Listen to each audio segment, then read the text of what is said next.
pudo haber sido de otra manera, pero así fue. Saludos y bienvenidos una vez más a Así Fue, este espacio que comparto con la licenciada María Huarbe. Y hoy tenemos una invitada muy especial, a Yesenia Torres Figueroa. Bienvenida, Yesenia. Gracias a ambas por invitarme. Ya mismo te diremos licenciada. Ay, prontito por ahí. Prontito, ¿cuánto te falta? Bueno, Pues mira, para los que no sepan. Me falta poquito, Sí, Yesenia está estudiando Derecho, Huarbe. Lo siento. No, yo le digo, disfrútatelo ahora, que cuando sea. No, oye. Ojo, hacen falta buenos abogados. Sí. Hacen falta buenos abogados. Bienvenida. Gracias. El proceso ha sido retante, pero aquí estamos, dando la Oye, lucha. trabajar, más ser estudiante, Oye, más ser madre. Sí. Eso no se lo pregunta a ni un señor, ¿verdad? No. Pero a la señora sí. Sí.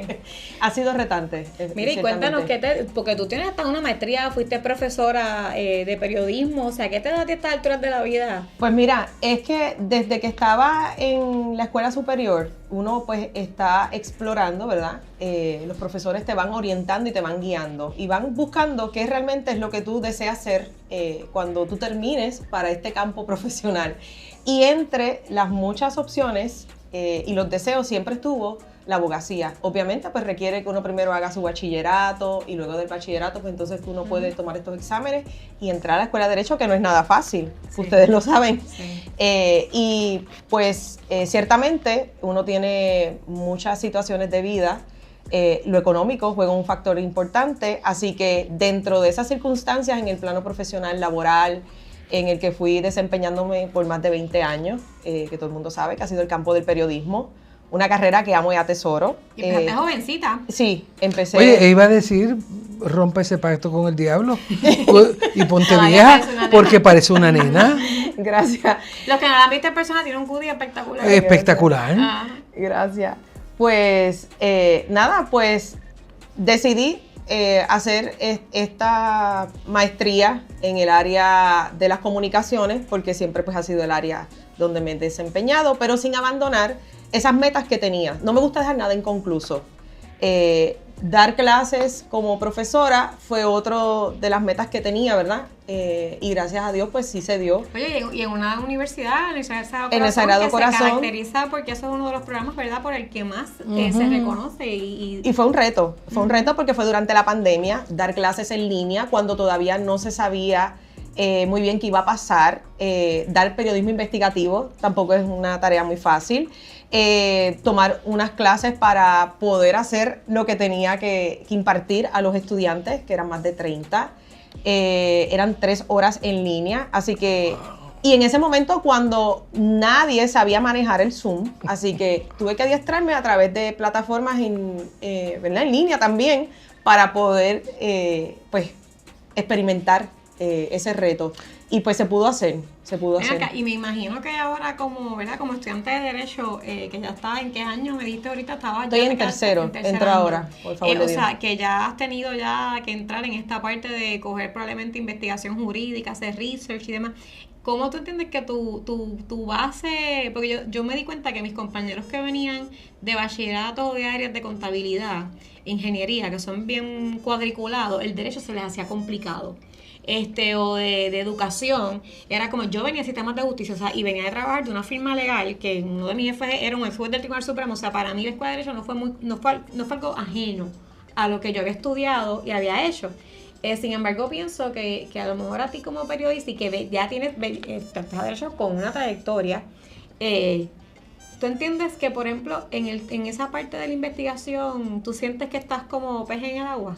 Pues mira, no deja de ser un reto porque conlleva disciplina, organización, estructura. Y como bien decía Huarbe, el manejar una casa, trabajar, no abandonar ninguna de esas responsabilidades, ¿verdad?, que son parte de lo que uno tiene que tener en cuenta. Y encima, pues, una agenda de estudios que no es nada liviana, es fuerte. Pues no deja de ser un reto, pero yo creo que la estructura, la organización, y ya en el campo del periodismo, el periodista ya viene con esta estructura. ¿Y has contado con un apoyo familiar? Sí, mi esposo, mis hijos, no puedo dejarlos afuera, ¿verdad? Por han sido parte crucial, igual en la maestría, ¿sabes? En toda mi formación como profesional siempre ha estado mi mamá, ¿verdad? En esos primeros pasos.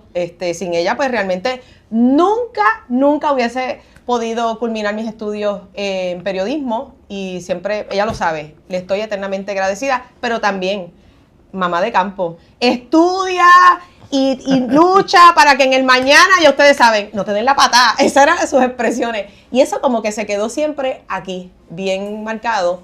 Y yo decía, no, yo tengo que estudiar. El bachillerato fue el proceso más fuerte para mí. Yo tomaba guagua pública desde Luquillo en ese entonces para poder, para poder completar todos mis estudios. No tenía carro, me transportaba en guagua pública. Y fueron 4 años, me tomó 4, 5, porque decidí hacer un minor en educación temprana. Porque en ese momento también, ustedes saben que uno conoce mucha gente buena en la universidad. Tenía una amiga que estaba formándose como educadora, y en una electiva, de estas electivas que uno toma, me interesó mucho la educación. Pero obviamente me topé con la forma en la que uno podía contar con ese trabajo, que no era tan fácil, y dije, no, esto no es para mí. O sea, que esto me iba a tomar mucho en lo que me podía convertir en una educadora per se. El proceso para hacerlo en el sistema pues no era tan viable. ¿Y te ves en el litigio? ¿Te ves en un tribunal? Sí, me veo, pero en luchas más humanitarias, de derechos universales, en cosas que tengan que ver con acceso a esos derechos, por lo menos hacia las mujeres, los inmigrantes, esa área de la inmigración, sí. Y todo lo que tiene que ver con los derechos humanos como tal. Yo tengo una duda, Yesenia, ¿verdad? Con muchísimo respeto. Maestría haciendo labores investigativas, en investigación periodística. ¿Cómo tú comparas eso? Porque en derecho, pues tenemos Westlaw, pues tenemos Lexis. Esas son nuestras herramientas, que son unas herramientas subjetivas. Tú pones cuál es la investigación y te va a decir qué es lo que hay. Está basado en jurisprudencia. Exactamente. Pero por otro lado, cuando tú estás en tu maestría, y cuando la culminas y cuando la ejerces, también hay un ingrediente que te es propio. O sea, ¿cómo puedes congeniar tu manera de ser, tu bagaje investigativo propio, vis a vis un Westlaw, un Lexis, que te dice esta es la que hay? La ética. Nunca podemos apartarnos de la ética. Bravo. Y en la formación del abogado siempre está presente esa ética. Estos cánones que ahora se convierten en reglas. Y que pues obviamente ahora hay que volverlos a aprender y llevarlos a la práctica. Y siempre están, ¿verdad? Dándole con la macacoa, como dicen acá en el campo, con la ética. Pero es que es lo que forma y lo que rige cada profesión. Y eso tiene que ver también con las costumbres, con la educación, con la formación con la que ya uno viene. Así que no se me hace difícil en ese aspecto. Y el campo del periodismo también está regido por una ética que tú no puedes quebrantar ni violentar, porque el día que tú lo dejes de hacer, pues ya dejaste de ser periodista. Así es. O sea, hay una formación, hay unas creencias y hay una educación, y uno no puede tirar por la borda, ¿verdad? Eso, porque entonces pues afectarías todo lo que es tu desarrollo profesional y la manera en la que tú, ¿verdad? Le das al pueblo, porque en todo el sentido, tanto en el campo del periodismo como en el campo de la abogacía, hay un contacto directo con el pueblo, con la sociedad, porque estás sirviendo, estás ayudando. Y ya en este tristras que tú estás para graduarte, y con el favor de Dios. ¿Qué? Tristras, decía mi madre. Ella saca aquí unas palabras que yo... Tristras. De campo como yo. Oye, que esta no es de campo, que esta es de mi madre, en paz descanse, que era española. Voy a sacar Decía el diccionario de Warbe. es un tristras, es rápido. Tú estás en un tristras de ser abogada. Y con el favor de Dios, no tengo la menor duda, aprobarás la reválida. Amén. Juramentada que seas. ¿Qué ámbito del derecho te da como que esto me gusta? Es que normalmente uno cuando entra a la escuela, todo el mundo quiere ser criminalista. Sí, yo lo escucho mucho en el ámbito penal, en el ámbito civil. Yo todavía como que no me he centrado específicamente en eso, estoy concentrada en adquirir todos los conocimientos, porque no les voy a mentir. Al principio fue como un choque, el cerebro como que se rompe. Ay, mamita, para acoger todo lo que viene. Y deja que coja la reválida, vas a sufrir daño neurológico permanente. Y eso fue como que lo más impactante. Y entonces, todavía como que, pues, básicamente, si me preguntas a mí, ¿qué situaciones son las más que con las que más me identifico, pues siempre, porque ha sido lo mismo en el campo del periodismo, todo lo que tenga que ver con esos accesos que son tan limitados. Los derechos. Los derechos. Y que están pues limitados. Y a veces uno se pregunta por qué, porque aún estudiándolo uno dice, pero esto no es lo que yo estoy viendo. Yo voy a un tribunal y esto no es lo que ocurre. Fíjate que tienen una campaña incluso de acceso a la justicia y hay un montón de grupos que dan servicios legales gratis, pero aún así tú dices, ¿cómo es posible que aún, y te lo digo porque lo vivo yo en carne propia, ahora que uno está más expuesto en los medios, mucha gente te escribe por mensaje, desesperado, porque aunque existen todas estas organizaciones, pues tú tienes que cumplir con unos criterios para poder cualificar, y a veces no dan abasto, ¿verdad? Con el volumen de clientes que tienen, y tienes toda razón, y entonces también yo creo que son causas que como no venden, pues a los medios de comunicación no necesariamente les interesa mucho, ¿ves?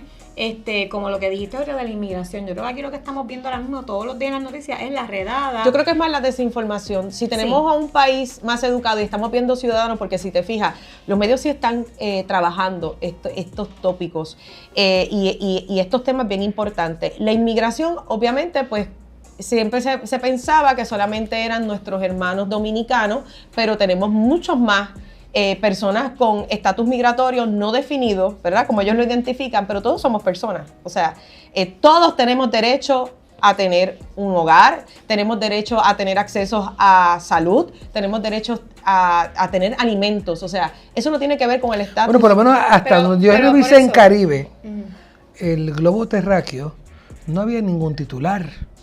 Yo creo que la tierra es de todo el mundo y todo el mundo tiene derecho a poblarla. Exacto. O sea, tenemos que dejar de ningunear, dependiendo de donde tú seas y cómo tú quieras mejorar, impedirte ese mejoramiento por un miedo subyacente, que es lo que entiendo yo. Pero he visto que la gente ha perdido el miedo. Lo que pasa es que yo creo que hay que contextualizar también las cosas, porque una cosa es cómo se ve la inmigración, por ejemplo, en los Estados Unidos continentales versus cómo se ve en Puerto Rico. Porque la experiencia en Puerto Rico es que el inmigrante es el más que trabaja. Así es. Gente que de verdad, incluso la economía ha sufrido ya un golpe en Puerto Rico con estas redadas que está haciendo ICE.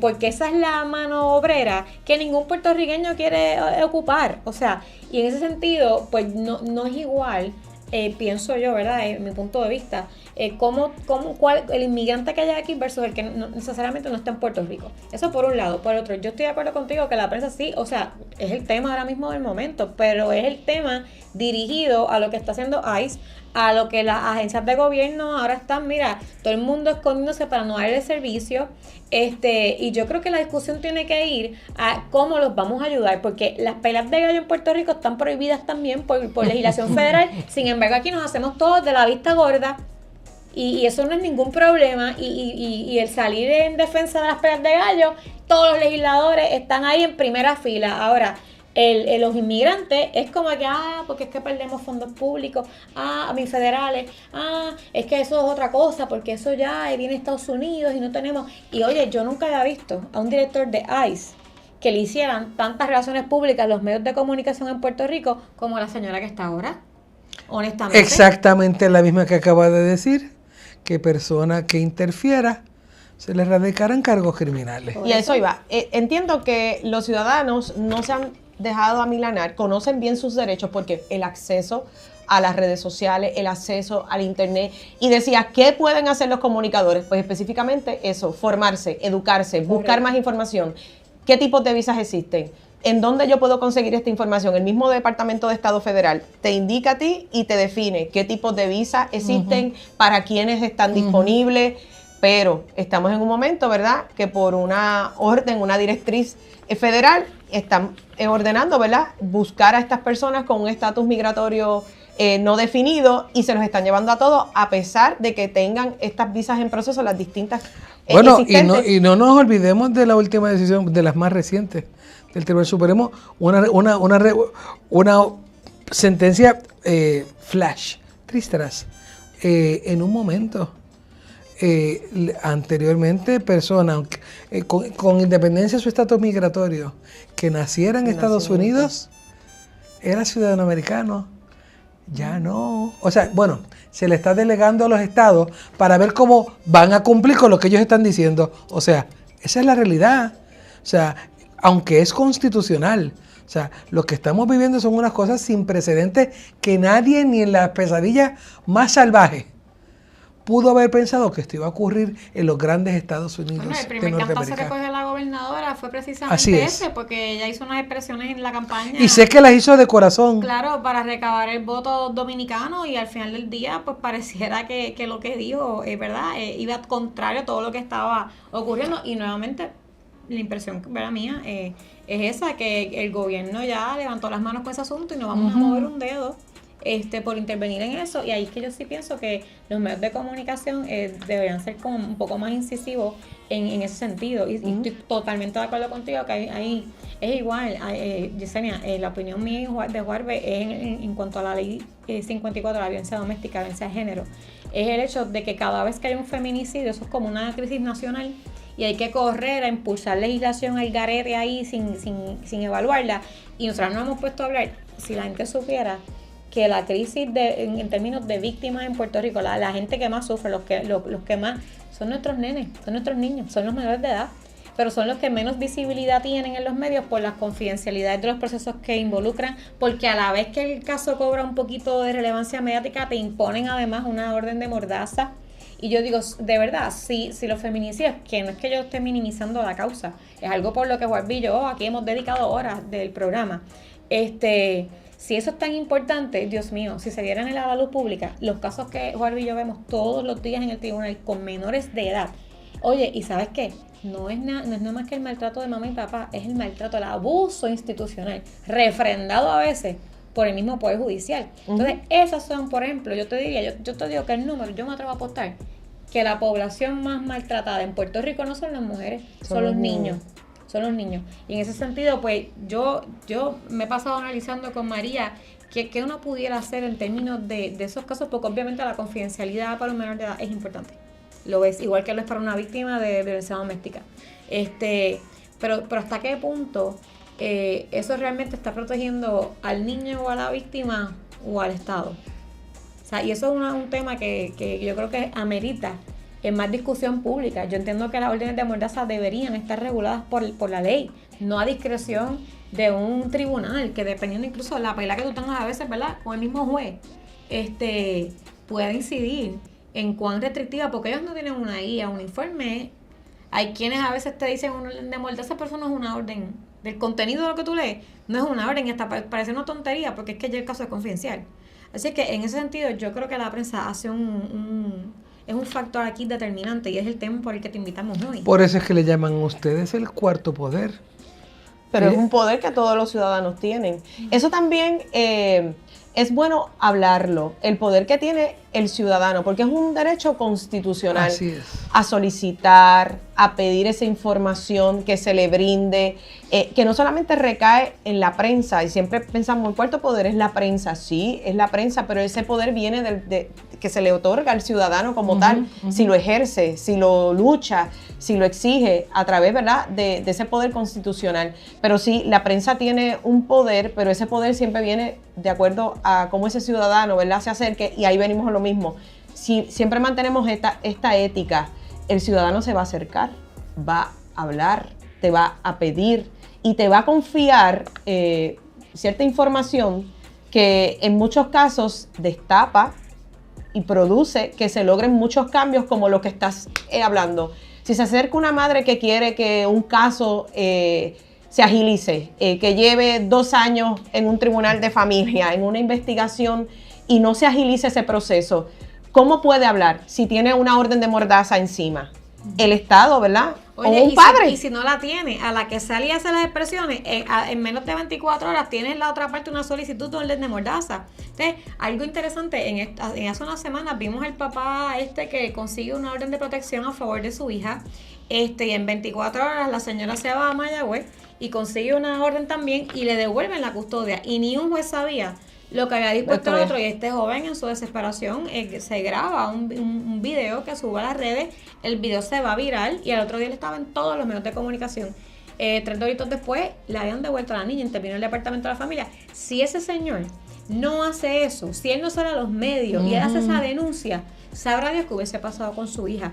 Entonces yo pienso en mis casos, en los que lleva María, y es como que donde nosotros le digamos o recomendamos a un cliente que haga eso, les petan la madre de las sanciones económicas, a nosotras nos hacen 20 percibimientos de 20 cosas, y es como que es un sentido de impotencia terrible. Y yo creo que esto es algo que es un tema que yo, mientras tenga vida, voy a seguir machacando, porque es que hay que legislarlo, o sea, esto hay que atenderlo, hay que crear algún sistema que proteja a estos menores, a su identidad, a todas las razones que justifican las confidencialidades, pero tiene que haber algo que de alguna manera garantice que esa confidencialidad no va a ser en detrimento del menor y de lo que está pasando en estos procesos judiciales.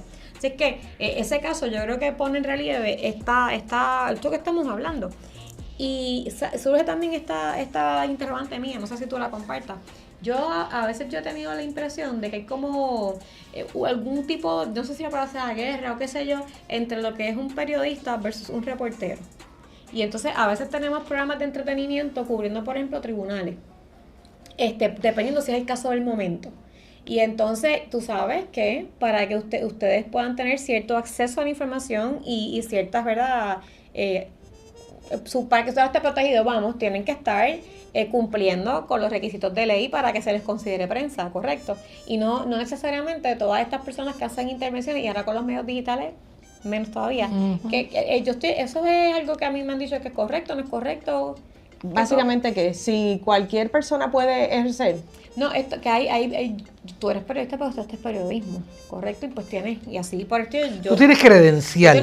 Pero ahí va, es que la propia Constitución te permite ejercer el periodismo siempre que uses un medio para informar, que tu norte sea informar, mantener a una población informada. Este creador digital que monta un live y va y decide, mañana yo quiero empezar a hacer lo que hace Silvia Hernández, me voy a ir a cubrir casos en los tribunales, porque cada vez tú ves más individuos por ahí con páginas, sobre todo en los pueblitos, y van a los tribunales a cubrir casos, oye, de interés. Obviamente todo el mundo tiene que tener una formación, porque yo no podría ejercer como abogada si no tengo, ¿verdad?, un bagaje.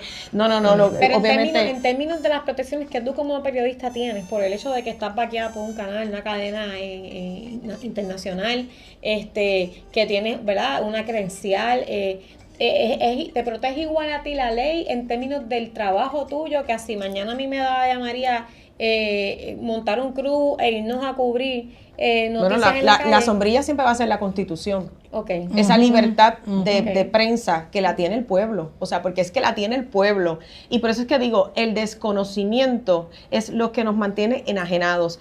Si las personas se leen la Constitución, van a entender un poco más de lo que estamos hablando, de los derechos que les asisten, porque es que todo está basado en la Constitución, todo emana de la Constitución.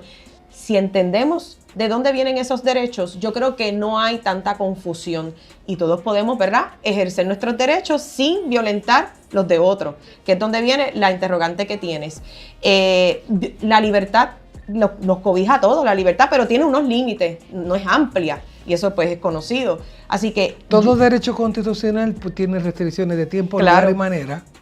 El Supreme Law of the Land, que es como se conoce en la Constitución, sí puedo entender que de ahí dimana todo lo que perfectamente dices.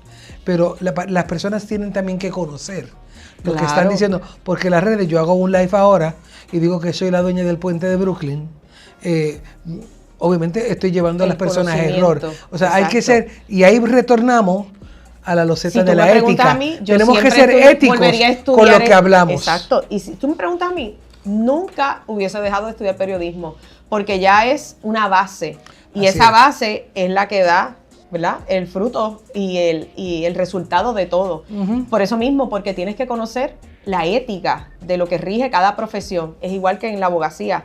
Hay una base y siempre va a estar la ética. Y si no la sigues, no vas a lucir bien, no vas a hacer un buen trabajo y vas a quedar como una persona profesional. Sin embargo, este trabajo que hace la prensa ha sido muchas veces motivo de procesos judiciales en los que han habido periodistas, igual que tú, con una trayectoria muy reconocida, y entonces les exigen como ciertas por ejemplo, que me tienes que revelar una fuente y te cita el FBI, te cita la CIA, te cita Medio Mundo para que tú tengas que revelar una fuente. Entonces, tenemos el caso bien famosísimo de Daisy Sánchez en el 1991, que es esta famosa entrevista que ella le hace a Filiberto Ojeda, que en aquel momento era, ¿verdad? En paz descanse. Un fugitivo, ¿verdad? Que lo buscaba la FBI, la CIA, y él la contacta y ella decide ir ella sola para evitarle situaciones a cualquier, ¿verdad? Técnico con los que ella trabajaba y hace la entrevista. Y eso provoca que un gran jurado a nivel federal evalúe si la iban a procesar criminalmente o no, porque ella se estaba negando a divulgar, ¿verdad? Quién lo contactó, cómo, o sea, cooperar con eso, e incluso le estaban exigiendo que tenía que entregar las grabaciones, las notas que ella tomó en esa entrevista. Ella tiene un libro buenísimo que Cita con la Injusticia, ¿cómo se llama? Yo lo tengo desde adolescente, porque a mí eso, yo quedé como que loca cuando eso salió en los medios.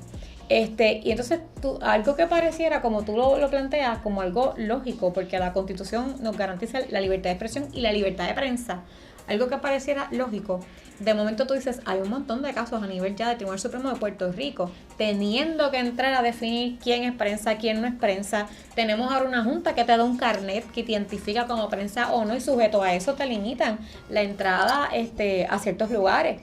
Y en ese sentido, pues yo creo que tenemos ahora mismo un proyecto, no sé honestamente en qué estatus está, pero sé que se presentó el PDLC 34 en enero, para crear una ley de protección de las fuentes investigativas. Y tú dices, diantre, qué complicación. Y yo me pregunto, si esto se supone que, ¿verdad? Como tú nos lo estás aclarando, ¿por qué esto no sigue siendo un issue? Bueno, yo creo que la contestación simple es, vemos casos, ¿verdad?, en los tribunales, y para que ese caso se sostenga, ya Juárez se ríe, si no tenemos un testigo, ese caso, ¿puede correr? No. Es como decirle a un fiscal que revele la identidad de la agente encubierto. ¿Lo va a hacer?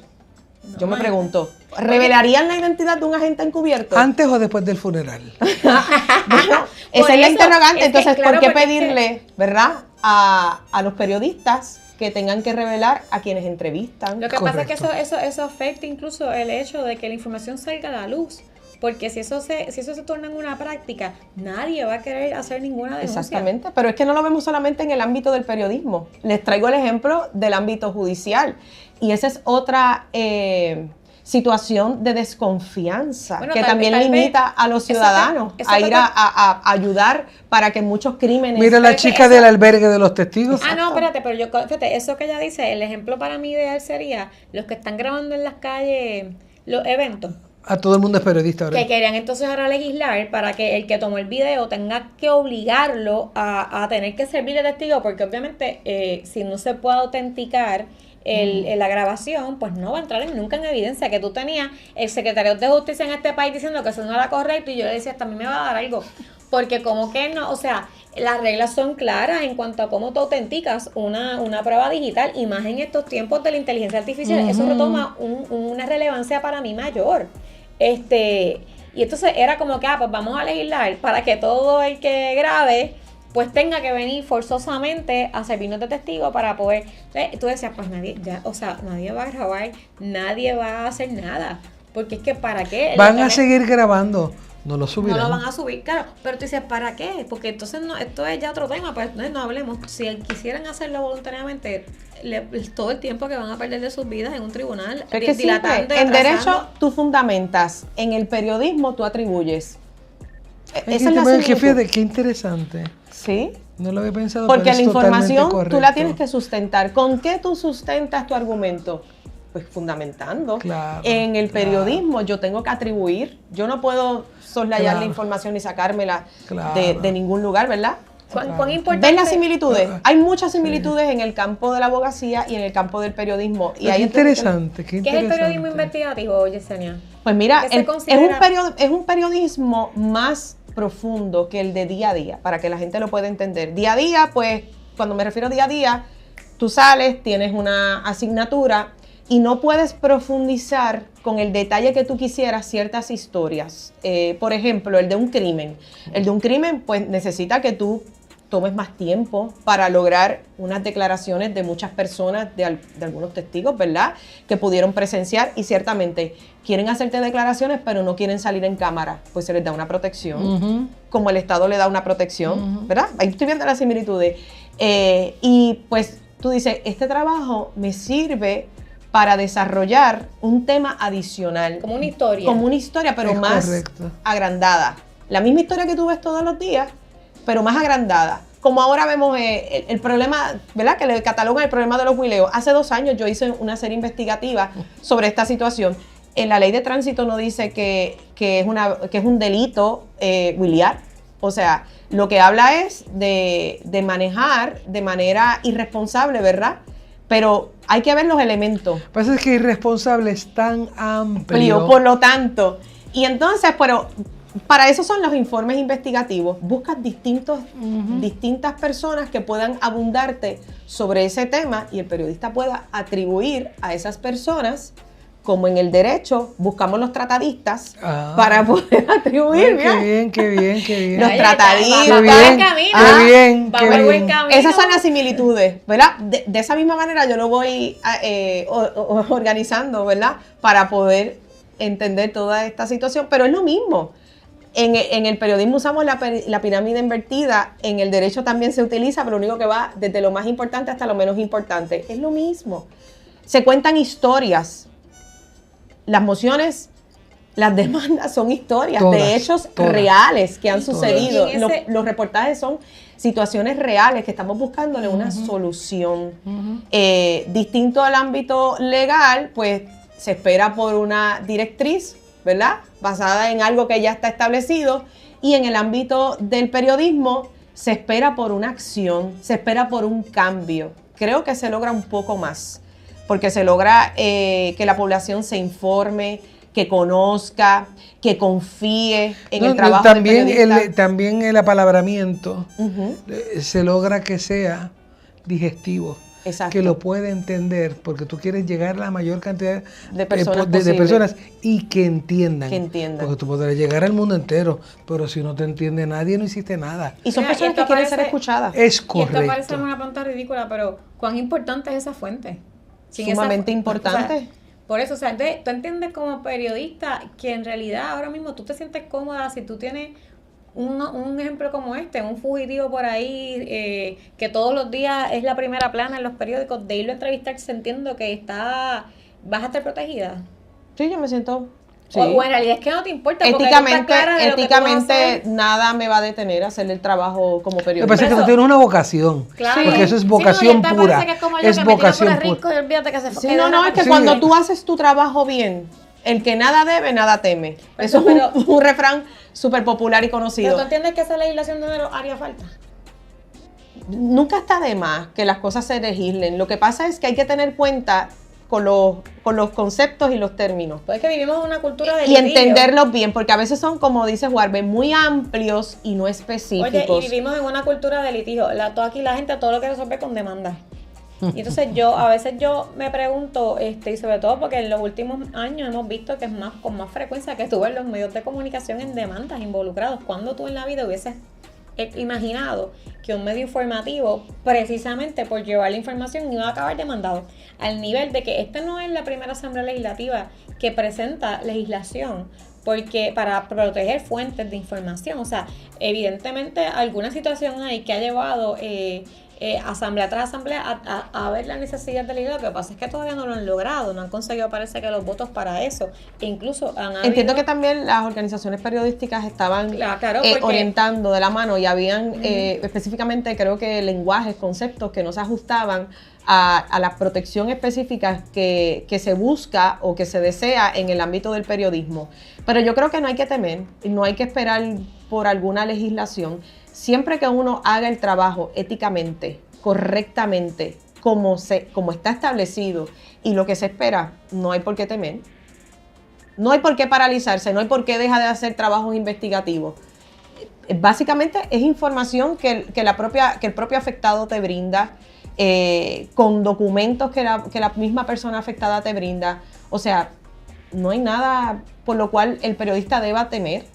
Una demanda, ¿no? Hay 2 o 3 medios que han sido como muy vocales desde que, ¿verdad?, que está la administración actual en el gobierno, que están intentando callar a los medios. ¿Tú compartes esa opinión? Es que en este país todo es político y hay que ver de la manera y del ámbito donde llega.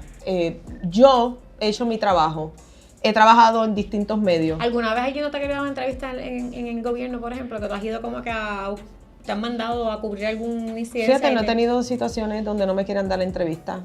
Todo mi trabajo, pues, gracias a Dios, ¿verdad? Lo he podido hacer. Lo he podido hacer.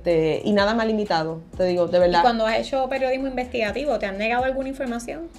Pues todavía tenemos el CPI, el Centro de Periodismo Investigativo, que a cada rato está demandando al gobierno porque por la ley de acceso a la información, de transparencia de acceso a la información, que le niegan datos, y esto es a cada rato ellos están demandando al gobierno. No he tenido que ni solicitar la ley de tampoco te han pedido, la ley de transparencia. porque sí he escuchado de periodistas de que cuando quieren hacer, qué sé yo, al gobernador, la gobernadora, personas obviamente de alto rango gubernamental, se les pide las preguntas antes. Ajá. Me tienes que dar las preguntas antes para que pase por yo le digo los asistontos o los ayudantes. De este tema no vamos a hablar. O sea, hay temas de los que no vamos a hablar. Sí. Y de hecho, si se le preguntan, lo dicen, esto es de este tema, es con la insistiendo. próxima pregunta. Tú insistes. Y eso es lo que hay que hacer. Tú insistes. Puerto Rico, ¿cuándo en Puerto Rico se podía soñar? Hace 7 años, 5, 6, 7 años, que íbamos a poder ver nosotros desde la comodidad del hogar una sala en vivo y a todo color de cómo es que se lleva un proceso judicial. Eso se lo debemos al periodismo. Exacamente. Eso se le debemos al periodismo. Y todavía tenemos Antes teníamos esta visión idílica de la señorita Laura y de, qué sé yo, Cristina Saralegui, las tontadas esas. Yo tenía consultas que me hacían consultas consonas con lo que salen en los programas. Caso cerrado. Pero ustedes las apoyan porque todavía hay sectores que no están a favor de que ciertos procesos sean transmitidos. Yo entiendo que todo proceso tiene que ser transmitido. Sí, todo. todo. Porque si es público, ¿verdad? Sí. Todo, lo que se todo, espera es que el todo. pueblo tenga La toda gente tiene, si queremos Yo abogo transparencia, usted no puede decir que va a ser transparente y poner un blackout. No, Es imposible. Te acabo de decir, yo pienso que en Puerto Rico ya es hora que hay que legislar en términos del alcance de las órdenes de mordaza. Porque es que, si tú le quitas discreción a los jueces para cosas... Yo creo que se ve más en el ámbito de familia. No en todo, porque tú tienes casos que no necesariamente sean de familia y te respetan la ley de mordaza dependiendo de quién sea las partes, la controversia o el tema. Sí, cada caso. Ahora mismo hay casos civiles, un caso civil conocido. Hay un caso ahora mismo conocido de las partes de liquidación de comunidad por ganancial. Esos casos son públicos, pero lo que pasa es que entonces dieron una orden de mordaza y de hecho tú buscas el caso en Sumac y está confidencial, no puedes ver nada. Y eso sí está como raro. Porque eso es un caso civil, o sea, son un caso que no se supone no, pero algo tiene que haber pasado, definitivamente tiene que haber una orden de mordaza. Si yo sé que en un inicio una de las partes estaba bien en los medios, bueno, lo voy a decir, el caso de Luis Guardiola, porque no es cliente de nosotras. O sea, el caso de liquidación está ahora mismo marcado como confidencial y la ex esposa ha hecho muchas expresiones en los medios. Yo no sé necesariamente si hay orden de mordaza, definitivamente debe haberla. Por la cuestión de que si tú entras a buscarlo, pues no lo puedes ver. Está marcado confidencial y es como si fuera un caso de familia amigo de Barbie, que tú buscas el de divorcio y cuando entras a sumar te dice que si no eres parte o abogado, no te deja ver más allá. Así que en ese sentido sí hay casos civiles que dependiendo de las partes o la situación en específico que sea, te dan orden de mordaza. Pero va en contra, concomita en contra de estas mordazas, la política de la honorable Maite Oronoz Rodríguez, nuestra juez presidente, ¿verdad?, del Tribunal Supremo, que ha tenido una política de apertura. Sí. Eso es lo que vemos en la rama judicial, en el portal. De ella, y es una pena, porque yo creo que la juez presidenta... Y entiendo que es sincero, que es algo que es una mujer ella joven, lo cual yo creo que es extraordinario. Yo te puedo decir otra cosa, y yo tengo muchísimas, ¿verdad?, quejas del Poder Judicial, pero a mí esa es la pena que me da, que tenemos una presidenta, como dice Jorge, con los pies bien puestos en la tierra, y tú dices, Dios mío, y el resto, de los que componen, ojalá y la cogieran de ejemplo y siguieran, porque ella puede tener 20,000 iniciativas, puede hacerse un trabajo, pero si los que están ahí en el día a día de nosotros no ponen de su parte, lo que hacen es que crean esta imagen que es negativa. que tiene la gente de los procesos judiciales, de los jueces, todo lo que es que un cliente te diga, es que el juez está comprado. Oye, a mí me parece un escándalo que un cliente piense que el juez que está atendiendo su asunto esté comprado, porque de verdad, por más credibilidad que yo pueda tener, yo pienso que compartes la opinión.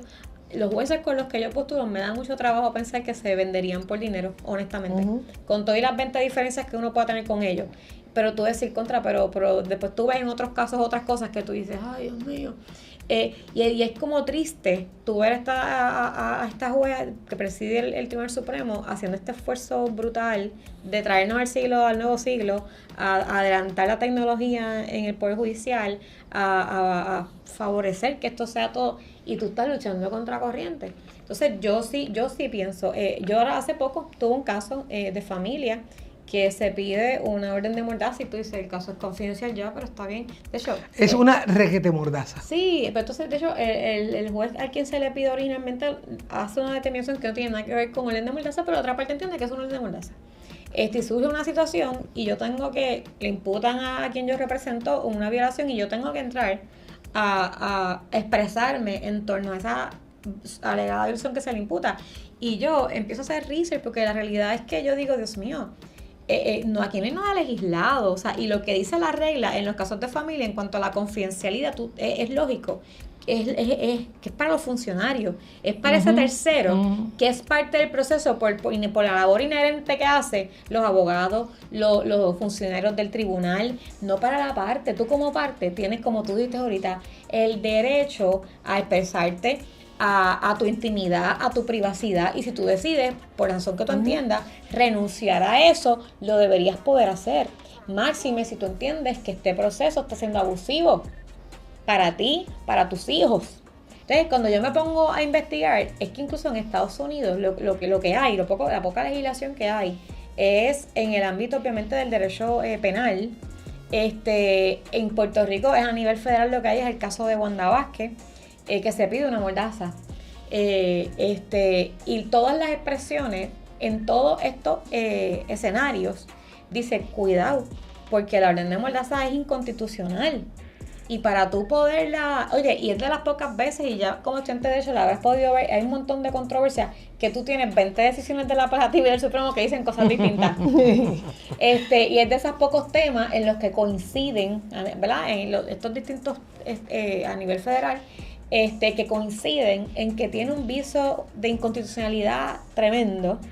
Y yo digo, yo traigo ese argumento, lo presento, porque esto es tu caso de familia y es confidencial, pero es que mi cliente también tiene derecho a renunciar a eso. Y máxime, si es una respuesta a algo que está ajeno a su actuar, y lo que está o la persona lo que está es reaccionando. Entonces, yo creo que esto es algo que definitivamente tiene que legislarse. Yo creo que tienen que haber unas reglas de juego, porque es que yo sigo insistiendo, son bien pocas las casos que yo te puedo decir que la confidencialidad ha sido en beneficio y en bienestar o del menor o de la parte. Te tengo que decir, bien pocos los casos. Al contrario, lo que ha hecho es perpetuar un maltrato institucional por el propio sistema judicial. Entonces, si la parte dice, mira, esto está ya un punto en que me puede costar la vida a mí, a mis hijos, te empiezan con una sanción, pero es de 800 para arriba. De hecho, yo te digo a ti, eso lo sancionan peor que si una persona se atrasa en el pago de la pensión. ¿Es o no es? Correcto. Como si los alimentos de un menor fueran menos importantes que eso. Y lo próximo es que te perciben que te van a quitar el hijo. Wow. ¿Es o no es? O llegan a acuerdos. Otra cosa que a mí me preocupa mucho, ya tú cogiste familia, eso se coge en el primer año, que te digan, juez XY, da igual, y sientan a papá y a mamá. Primera pregunta, ¿ustedes quieren a su hijo, verdad que sí?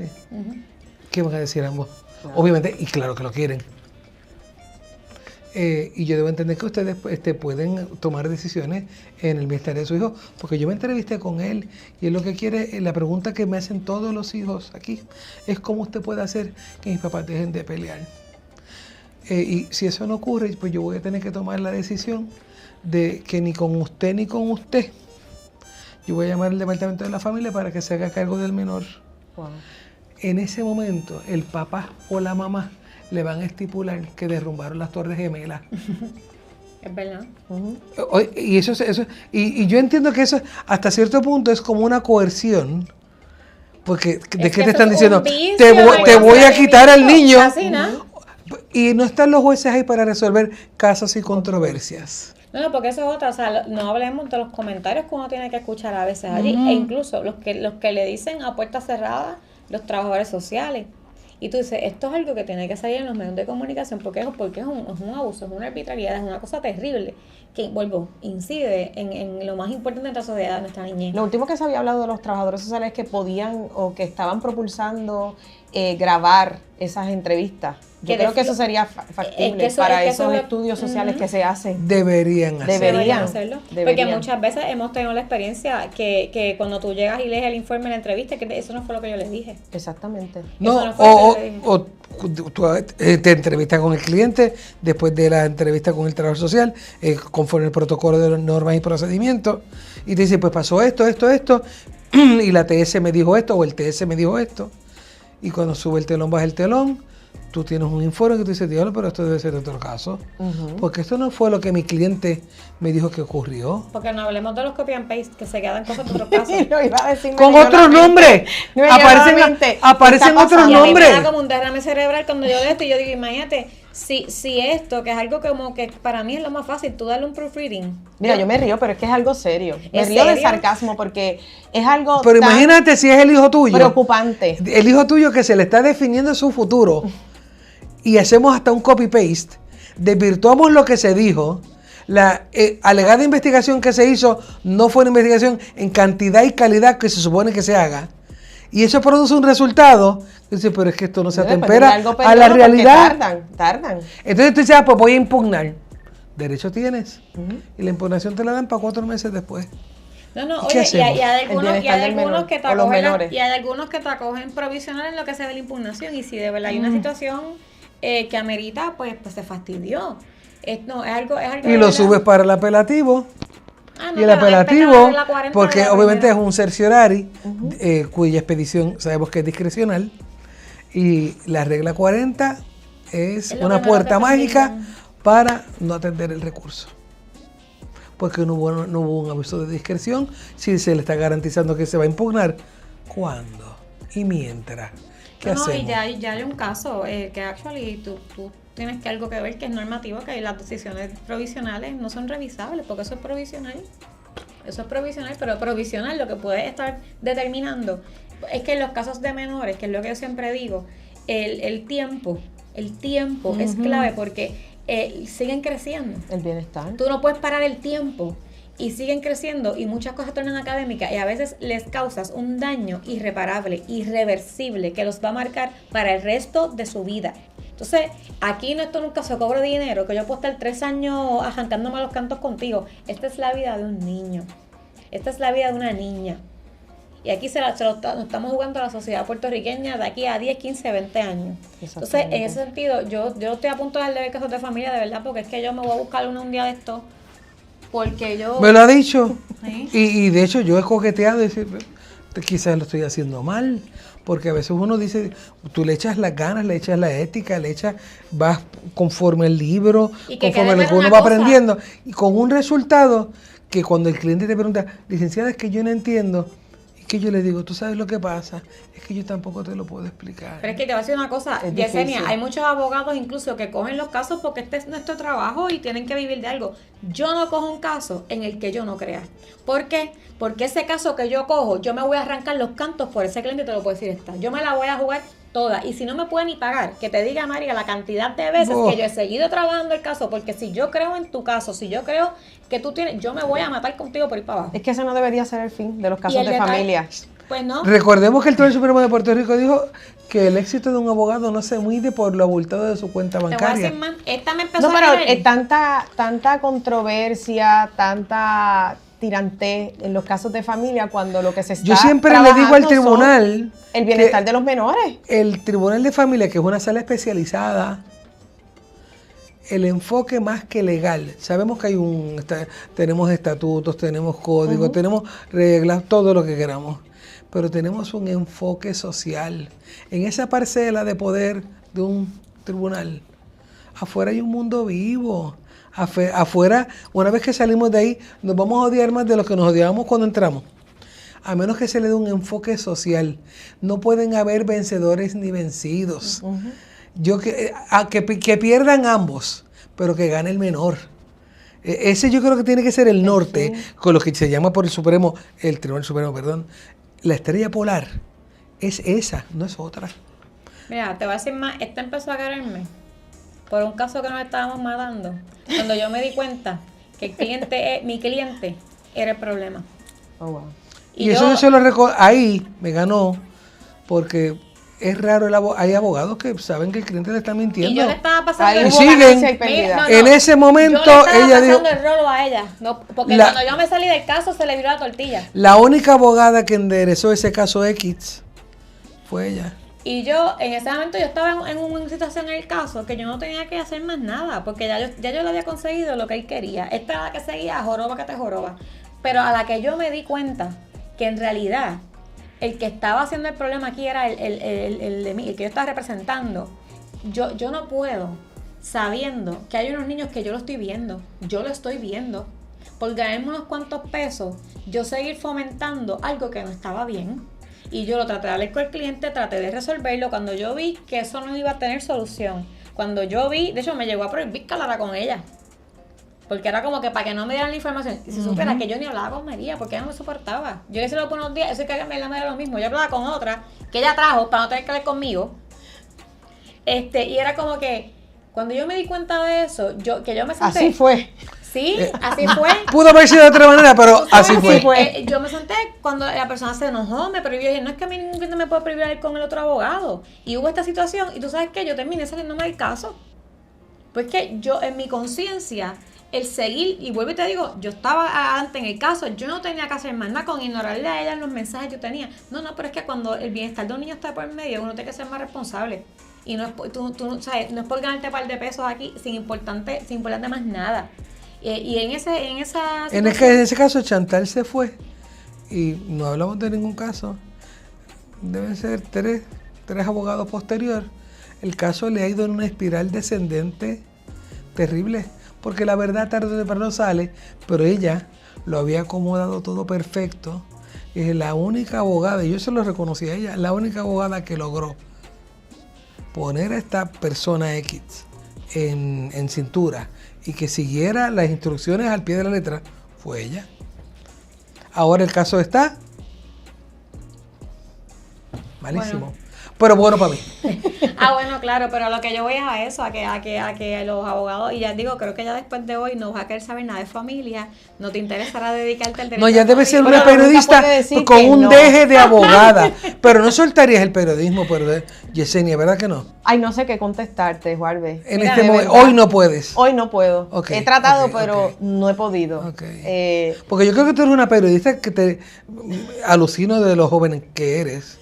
Pero que tienes este impulso, que tienes estas ganas de hacer las cosas bien, y como está tan escaso, andamos en precario. Oye, y yo creo que tienes mucha calle, en el sentido de que yo pienso que un periodista que no tiene agilidad mental, que no organiza pensamientos rápidos, que no conoce la historia y la puede desarrollar, porque tú sabes que tu trabajo es improvisar la mayor parte de las veces. Tú serías una litigante de 7 pares, de verdad. Oye, porque yo creo que esa es la parte más compleja, tú conseguir un abogado que pueda ver un juicio vista evidenciada. No, y tiene un buen poker face, mira. Sí. Mira, fíjate.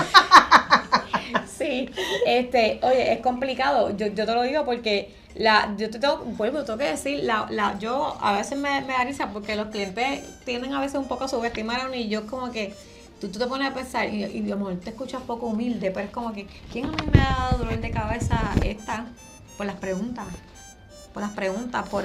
por su delivery en una vista evidenciaria, vuelvo por la calle, la agilidad mental que tiene? Lo que pasa es que le vende una nevera a un esquimal y entonces tienes que tenerla, si tú no te conoces bien la jurisprudencia. Y al otro día viene a comprarme el Inver. No, mira, no, porque entonces viene y te cita un caso que si tú no te conoces, se lo vende a todo el mundo como que ese, y tú empiezas como que ese no es el caso. O sea, Tú dices pueblo versus corte. Y lo- oye, claro. y Y lo lo anotan dicen con una combinación. y lo reciben. Pues cuando tú tienes una buena, tú tienes que ir bien preparado, tú tienes que conocer todo lo que hay. Entonces, eso sí es un reto para uno, porque a los demás es como que tú te los pasas por la piedra. Pero entonces yo siempre digo, el otro día hablaba con Selima Nadame y era como que, ya yo casé a alguien. Y es como que, fíjate, me gustaría. Pero como que ustedes le tienen un poco de miedo. Y yo digo, si supieran que serían las mejores haciendo interrogatorio. Porque yo creo que cambia el sentido de pensar más, reflexionar lo que uno está Pero expresando. es que es más difícil lo que tú haces en la calle, nena, que a una vista, que tú conoces tu historia, tú tienes tu teoría, tú puedes montar tu sketch. Chacha, tú partirías, Selimar partiría. Pero entonces, porque lo que tú haces en la calle es más complicado, porque tú estás improvisando de la respuesta que te dan. Tú no sabes lo que te vas a encontrar allá. Ajá. No. Yo sé lo que voy a pasar en tribunal. Mis vistas de mañana yo sé de qué son todas y qué voy a hacer en cada una de ellas. Sí, te preparas. Yo no. Llego y pues, pero sí también hay una preparación porque tienes que estar todo el tiempo pendiente de todo lo que está aconteciendo. Pero sí, los temas son variados, son bien amplios. Yo creo que en ese aspecto, aunque en el campo del derecho tienes que investigar, pero el campo del periodismo te da como que un conocimiento todos los días, Así es. días. No te hace experto, pero te hace conocedor de muchos temas. Hoy hablamos de la NASA. En 5 minutos vas para una escena criminal, comienzas a hablar, ¿verdad?, de esta investigación, de ahí te envían a una conferencia de prensa del gobierno, o sea que son temas variados y van cambiando según la hora. No, y tus impresiones pueden ser maleables. Maleables. Oye, pueden ser maleables conforme lo que te vas encontrando, porque tú lo vas analizando. Dices, caramba, yo pensaba esto, pero ahora pienso esto. O cambia un chinchín o cambia totalmente. O sea, es una cosa ongoing. Contar en un caso, vamos a un caso de pensión, esta es la tabla, estos son los chavos, estas son las edades, estos son los muchachos, esta es la pensión. Oye, y es las poca. fuentes de información en estos casos son buenísimas, buenísimas.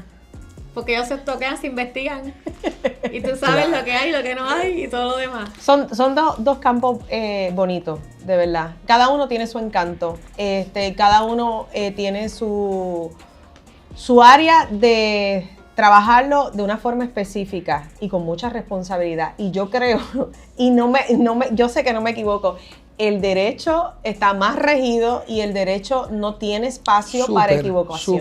Súper. No, hay que andar con una Tú te juegas disciplina. tú te juegas tu licencia todos los días. Sí. Todos los días. Y pues es una profesión que demanda mucho más. Aunque el periodismo, la gente dice, wow, pero yo creo que en este campo del derecho, pues, esa licencia... Demanda más. Somos todavía los únicos esclavos del siglo XXI porque somos los únicos que nos obligan a trabajar gratis, a hacer horas comunitarias. Somos los únicos que hasta nuestra vida privada nos la rigen los códigos de ética.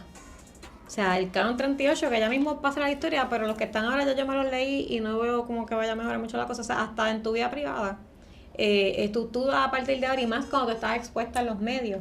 O sea, él te mira más, te observa más, tienes más enemigos.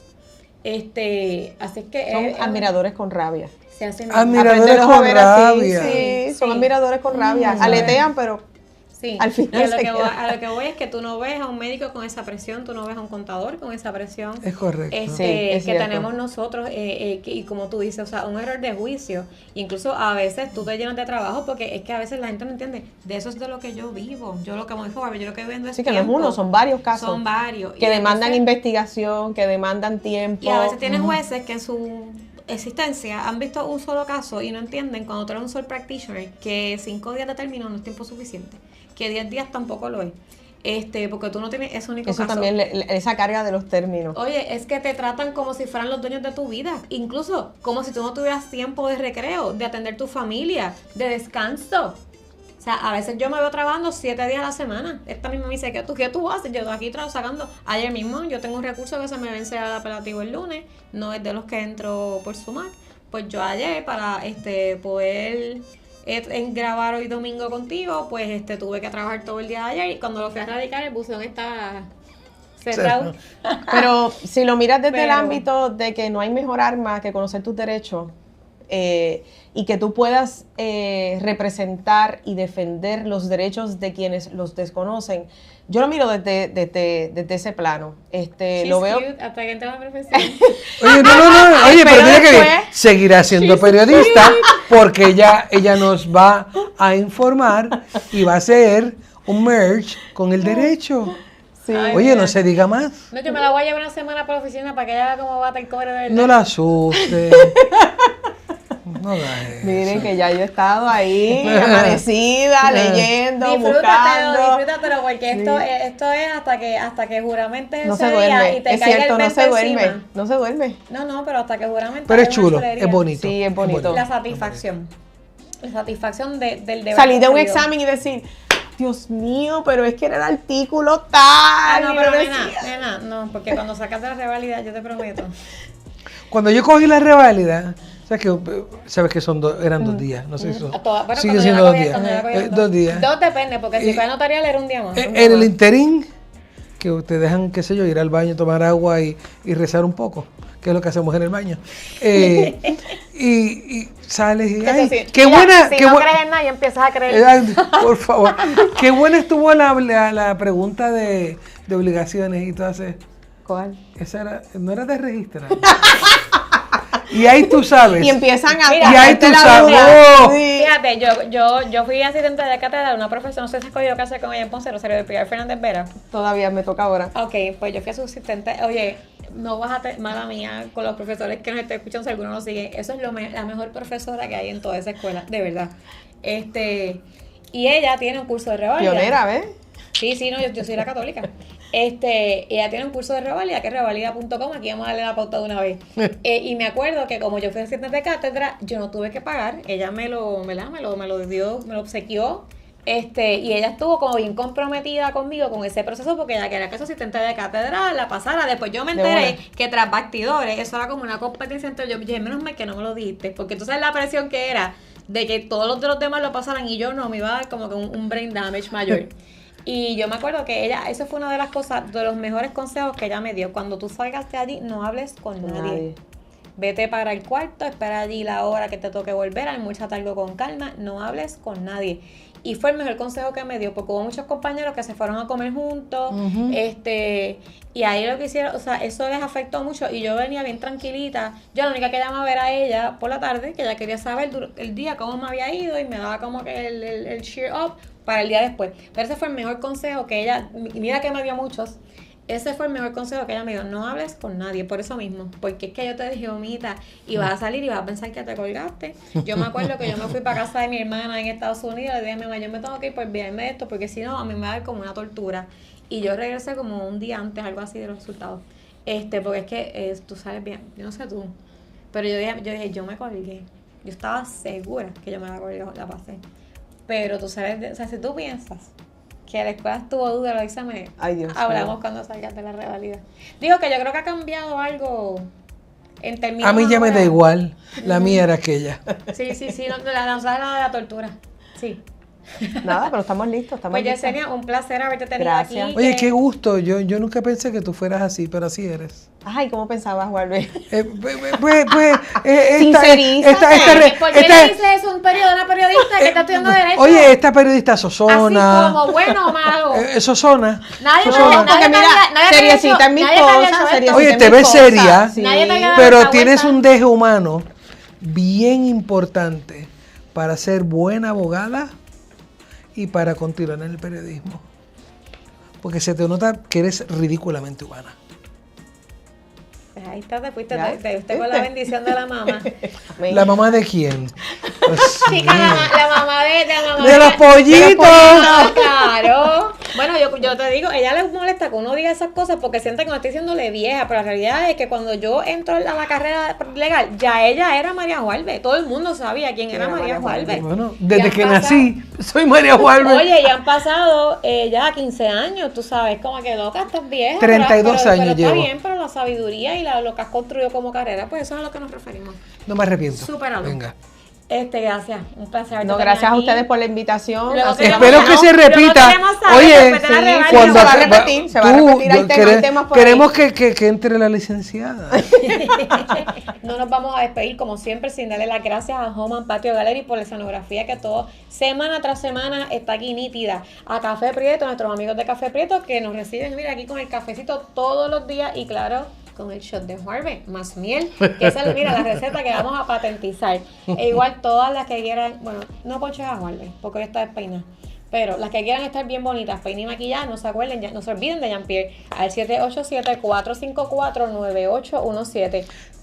¿Qué vas a Jean-Pierre que hace milagros. bueno, conmigo, porque hoy no te quisiste peinar. Pues nada, eso es todo por hoy. Nos vemos el próximo miércoles a las 7. Bye. Hasta luego.